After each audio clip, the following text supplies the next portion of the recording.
26岁上午来到安南区的环保局清洁队员魏先生的家中，魏先生因为爸爸较早过身，阿母少年的时阵，佮爱独立来照顾年老的阿嬷，经过爱抚养两个兄弟大汉，除了哥哥有轻度的智能障碍问题，魏先生本身嘛领有身心障碍手册，安尼处境实在互人非常的唔甘。台南市长郭信良伫咧知影状况了后，伫咧上午甲市员李忠纯，佮有安南区的区长叶志明，佮有里长做伙来到魏先生的家中探访，并颁发慰问金。今天再次来到安南区这户魏姓人家，他在环保局呢担任工作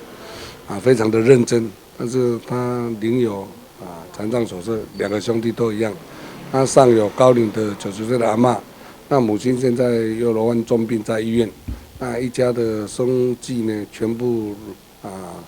落在魏姓兄弟的身上，这个房子又是租的一方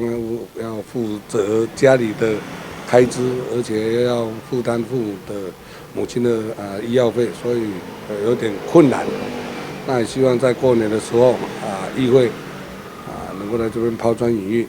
让他们感觉到有。